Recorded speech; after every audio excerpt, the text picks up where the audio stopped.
American democracy. Is American democracy under threat because of this stuff? Under threat? Does it exist, Mark?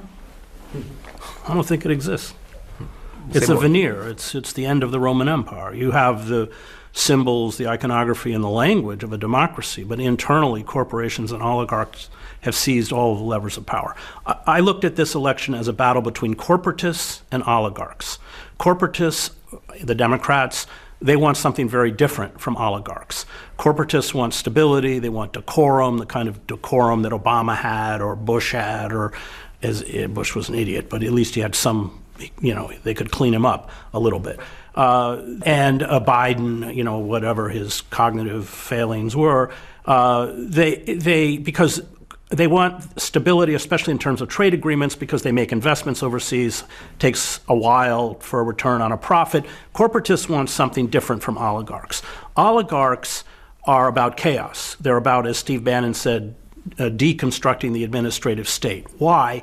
Because it is a pure form of rentier capitalism.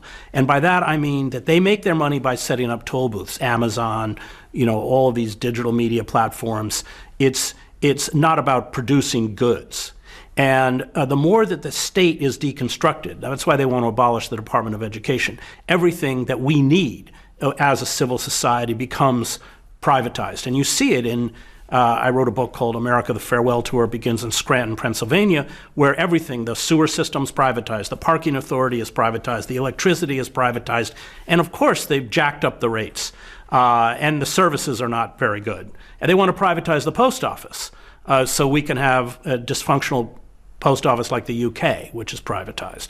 And so that's what oligarchs want, and the oligarchs have won. They won.